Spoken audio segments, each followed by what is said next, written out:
আর এনসিপির ছেলেপেলের কথা বলেন, আমি জানি না কোন চক্রান্তের কারণে এনসিপিকে দাঁড় করে, না হইলে এরা কারা বাংলাদেশে, এবং একটা সিটও পাস করতে পারতো না যদি সঠিকভাবে বিএনপি চাইতো। এরা পাস করা দরকার নাই। ফজলুর রহমান, জামাত এনসিপি নিয়ে আপনার মূল্যায়নটা কি? জামাত এবং এনসিপি নিয়ে এম এ আজিজ যে বিষয়টা বললেন, ধরাসাপ হয়ে গেছে এনসিপি।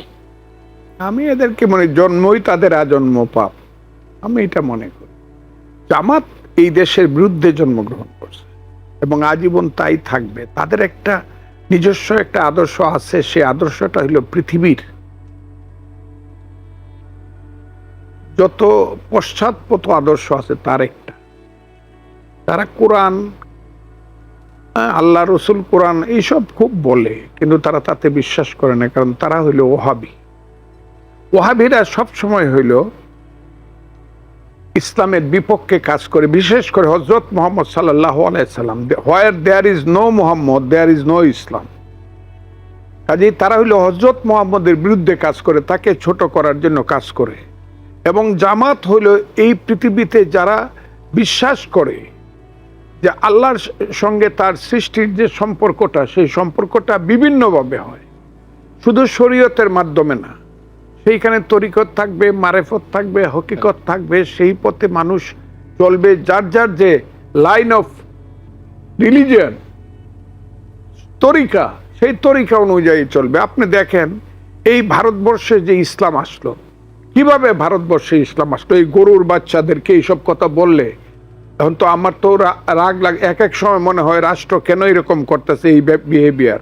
এই যে পরশু দিনও শাহ আলী সাহেবের মাজার যে ভাঙছে, আর এই শাহ আলী সাহেবের মাজার জামাতের বাপ, তার 14 পুরুষের যখন জন্ম হয় নাই, তখন তো হযরত শাহ আলী এখানে আসছে, আইসা এই দেশে হিন্দুর থেকে মুসলমান বানাইছে।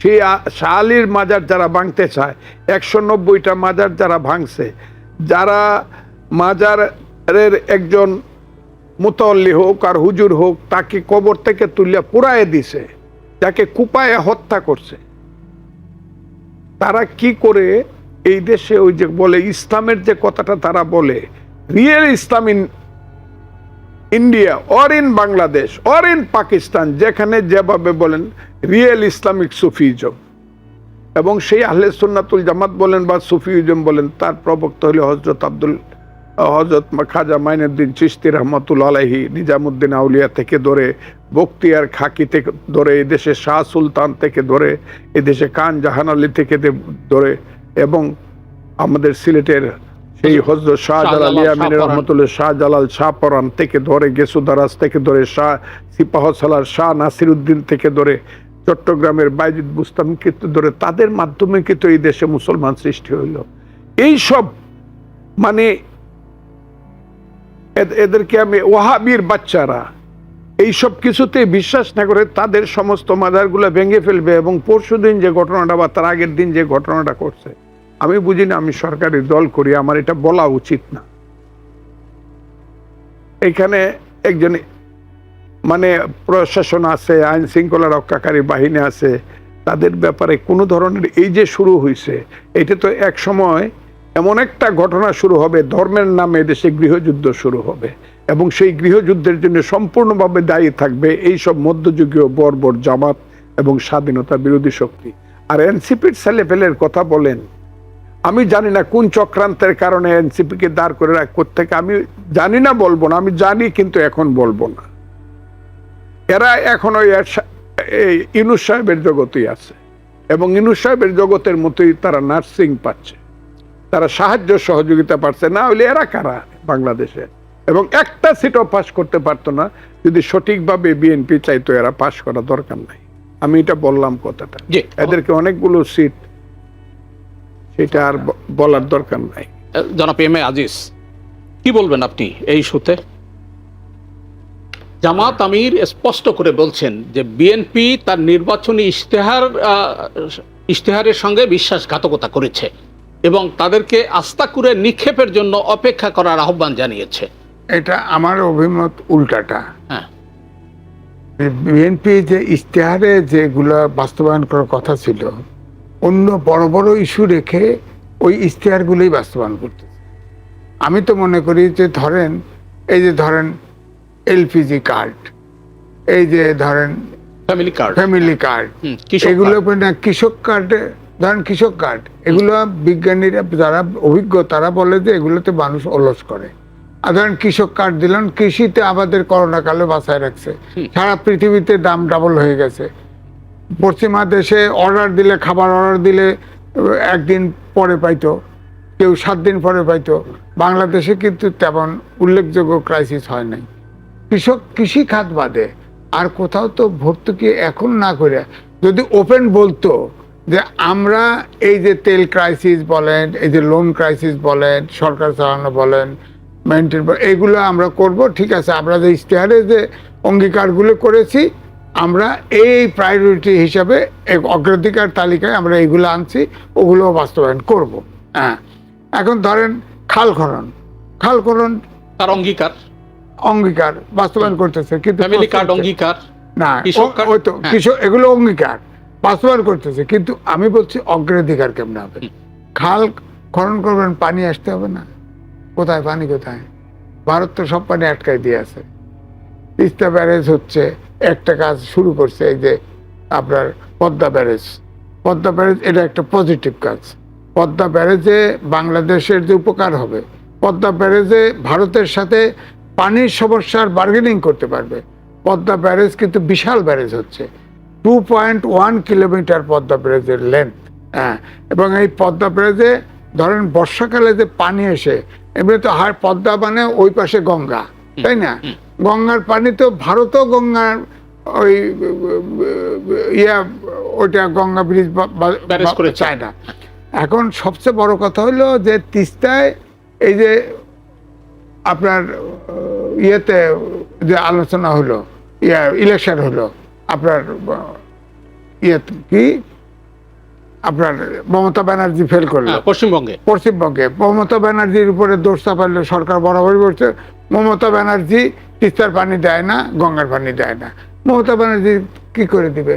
তিস্তার সিকিম থেকে তৈরি, কোন পক্ষে উপরে পানি তুলে নেয় 7-8টা ড্যাম, বিদ্যুৎ প্রকল্প। গজলডোবার তো গ্রীষ্মকালে পানি আসে না, এটা কি করবে? পানি পাবে কোথায় সে? তার পানি দরকার নেই।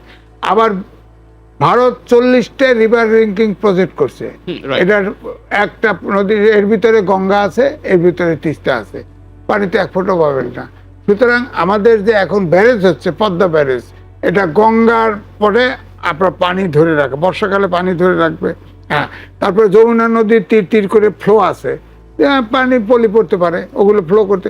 এখানে অনেক রকম ধরেন বিদ্যুৎ উৎপাদন হবে, ওখানে টাউন প্ল্যানিং আছে, ওখানে আপনার প্রায় 6টা বড় বড় রিভারের গতি আসবে, এটা দরকার আছে। তো ওখানে আমরা পারি কি ম্যানেজমেন্ট পারি। এই যে আপনার পাশে ধরেন এই যে হাতির ঝিল করতে পারছি, কিন্তু ম্যানেজ করতে পারছি, আর পানি দিয়ে দুর্গন্ধ, তাই না? চারপাশে দোকান, তাই না? এখন এই যে পদ্মা ব্যারেজটা হচ্ছে, এটা কিন্তু এই যে আমাদের যে পানি সমস্যা ভারতের সাথে, আন্তর্জাতিক রিভারের সব পানি তুলে নেয়, এটা তো বার্গেনিং করা যায়, তারা উষ্মা প্রকাশ করেছে। হ্যাঁ, তো এটা তো এই চুক্তি তো চীন হেল্প করতে চায়, আপনার তিস্তা ব্যারেজে হেল্প করতে চায়। তো এগুলো তো আমাদের এছাড়া তো উপায় নাই। পানি বন্টন নিয়ে কিন্তু বিএনপি মহাসচিব এবং এলজিআরডি মন্ত্রী মির্জা ফখরুল ইসলাম আলমগীর সুস্পষ্টভাবে বলছেন যে এই পানি বন্টনের বিষয়ে ভারতের আচরণ প্রকাশ করবে যে বাংলাদেশের সঙ্গে তারা কি ধরনের সম্পর্ক চায়। না, বিষয়টা হলো যে ভারতের সাথে সম্পর্ক ধরেন আমাদের প্রতিবেশী, 4 ভাগ 3 ভাগ ঘিরে আছে, আমরা সম্পর্ক রক্ষা করতে চাই, কিন্তু তারা স্বাধীন দেশ হিসাবে ধরেন গরু চোর হিসেবে গুলি করে বেড়াবে। এই পশ্চিমবঙ্গের মুখ্যমন্ত্রী অধিকারী আসার পরেও 3 জনকে গুলি করে মারছে। শুভেন্দু গরু নিয়ে আসে 300 কিলোমিটার দূর থেকে, ভারতীয়রা এপারে পার করে ধরে আনলো, 300 কিলোমিটার কই থাকে? এই যে ফেলানিরে গুলি করে তার কাটায় ঝুলে রাখছিল, তার বিচার হয় নাই আজ পর্যন্ত। তো এরা কেন এটা করে? জি, অসংখ্য ধন্যবাদ এম এ আজিজ। জনাব ফজলুর রহমান, ইশতেহারের সঙ্গে বিশ্বাসঘাতকতা করছে বিএনপি, এই অভিযোগ জামাত আমিরের। তিনি বলছেন যে বিএনপিকে আস্থা করে নিক্ষেপ করার জন্য অপেক্ষা করতে হবে। জি, আপনাকে এই প্রশ্নগুলোর উত্তর দিতে হলে আমি এটা 2 ভাবে দিতে পারি। একটা হলো আমার দল বা সরকারের যে দৃষ্টিভঙ্গি এটা, আর আমি মুক্তিযোদ্ধা, আমার একটা দৃষ্টিভঙ্গি। জি, আমার মনে হয় আপনি দুটিই বলেন। আমি দুইটাই বলবো। সরকারের দিক থেকে এদের সঙ্গে যে আচরণটা করা হচ্ছে সেটা হলো লিবারেল আচরণ করা হচ্ছে, অ্যাডজাস্টমেন্ট এন্ড কম্প্রোমাইজ। সরকার চালাইতে গিয়ে বিরোধী দলের সঙ্গে অ্যাডজাস্টমেন্ট কম্প্রোমাইজ, তা না হইলে তারা সংসদ আসবে না, ব্লক করে দিবে ইত্যাদি ইত্যাদি, বা তারা ঝামেলা করবে, তারা এইটা মনে করা হচ্ছে। আবার আমার দিক থেকে যেটা মনে করা হয় যে ওয়ান্স বিট্রেয়ার অলওয়েজ এ বিট্রেয়ার। যারা মুক্তিযুদ্ধের সঙ্গে বিশ্বাসঘাতকতা করছে তারা বাংলাদেশ চায় না। এই দেশটাকে আর কিছু না বানা কিন্তু বাংলা স্থান বানাইতে চায়। এই দেশের সংবিধানটা তারা ওই জঙ্গিবাদীদের মাধ্যমে ৭২-এর সংবিধানটাকে ছুঁড়ে ফেলাইয়া দেয়া একটা সাম্প্রদায়িক, ইট ইজ নট সংবিধান, এটা আফগানিস্তান বানাইতে, সংবিধানটা আফগানিস্তানের মতো বানাইতে চায় তারা। তাদের এখানে সমস্ত হরকাতুল জিহাদ থেকে ধরে এখানে লস্করে তৈয়বা থেকে ধরে এই আদর্শের জঙ্গিবাদী আদর্শের লোকদের যে বট গাছ অথবা ছায়া, তার নাম হলো জামাত। জামাত হলো এই দেশের সবচেয়ে, আমি কি বলবো, ওরা আমাদেরকে ফেলে দিবে। ওই মুক্তিযুদ্ধের পক্ষের লোককে ওই অপেক্ষা করতে হবে আমাদেরকে ইতিহাসের আস্থা করে নিক্ষেপ করার জন্য। যদি একবার চোখ উল্টায় বাংলাদেশের মানুষেরা, এই দেশে গোলাম হয়ে থাকতে হবে, এই দেশে হাত জোর করে মানুষের পায়ে ধরে থাকতে হবে। যারা বলে যে মুক্তিযুদ্ধের প্রজন্ম হলো সবচেয়ে নিকৃষ্ট প্রজন্ম, এদেরকে জুতা পিটা যদি করতে পারতো কেউ, এবং মানুষ তাদেরকে জুতা পিটা করবে, কিন্তু এরা যা করতেছে আমার মনে হয় অ্যাডজাস্টমেন্ট এবং কম্প্রোমাইজের রাজনীতি। সাপের সঙ্গে কোনো সময় অ্যাডজাস্টমেন্ট কম্প্রোমাইজ হয় না, এটা হলো আমার ধারণা। সুযোগ পেলেই সবল মারে। হ্যাঁ, সবল মারে। সাপরে আপনি যত দুধ খাওয়ান, এটা এই কোনোদিন আপনাকে মাফ করবে না। সুযোগ পেলে আপনার দুধটা খাওয়ার পরে তার শক্তি বাড়ায়, এসে সুবল দেবে। আরেকটা কথা আমি প্রত্যেক দিন বলছি, এই যে ধরেন মিলমাল করে চলা, মিলামেশা করে আসেন সবাই মিলে একসাথে চলি, একসাথে খাই থাকি, আমার আপত্তি নাই। কিন্তু কেউ যদি এসে বলে ঠিক আছে আপনার 10 কেজি দুধ আছে আর আমার আছে 250 গ্রাম গোবর আছে, একটু মিশায় টিশায় খাই আমরা সবাই, চল। দুধ আর গোবর তো মেলানো জিনিসটা জামাতের সঙ্গে অন্যান্য রাজনৈতিক শক্তির ডিফারেন্সটা অতটুকু। জামাতের সঙ্গে এই পৃথিবীতে কেউ অ্যাডজাস্টমেন্ট করে পলিটিক্স করতে পারবে না। আমি সমস্ত পৃথিবীর পত্র পত্রিকা করে দেখছি, যখন সবচেয়ে বেশি বাংলাদেশ উত্তপ্ত ছিল তখন জামাতের সঙ্গে লেখা হইতো জামাত হইল সবচেয়ে মুনাফেক একটি রাজনৈতিক দল এই পৃথিবী। কাজে এদের সঙ্গে প্রতিদিন মিথ্যা কথাটা হইল এদের আসল কথা। কোনো সময় সারাদিনে একটি সত্য কথা বলে না। এরা যে নিজেদেরকে দেখায়, ধরেন আপনি এদের চরিত্রটা বলি, এরা বলে শাহ আলীর মাজার পোড়ায় দিব আমরা এই কারণে, বা মাজার পোড়ায় দেব, এখানে গাঞ্জা খাওয়া হয়, ভাং খাওয়া হয়, মদ খাওয়া হয়। আমি অস্বীকার করলাম না, খাওয়া হয়। এই কারণে যদি এটা পোড়ায় দিতে হয়, মাজার পোড়ায় দিতে হয়, তাইলে যে মাদ্রাসায় বলৎকার হয় এটাতে কি করা উচিত? আমরা তো বলি না যে মাদ্রাসা পোড়ায় দিতে হবে, আমরা বলি যে এটা বলৎকারটা বন্ধ করতে হবে, সঠিক, বা বাজে কাজ যেটা হয় এটা বন্ধ করতে হবে। এখন তো আমি দেখি, আমি তো মেম্বার অফ পার্লামেন্ট, আমার এলাকাতে দেখি তো কোন মৌলানা সাহেবরা কি করে, টাকা পয়সা কত কিছু নীতি দুর্নীতি, অত আল্লাহু আকবার করে নামাজ পড়ে আবার কি দুর্নীতি, এটা তো আমি দেখি। তাদের নামে কত ধরনের দুর্নীতির অভিযোগ আছে, কত ধরনের, আপনি কল্পনা করতে পারবেন না।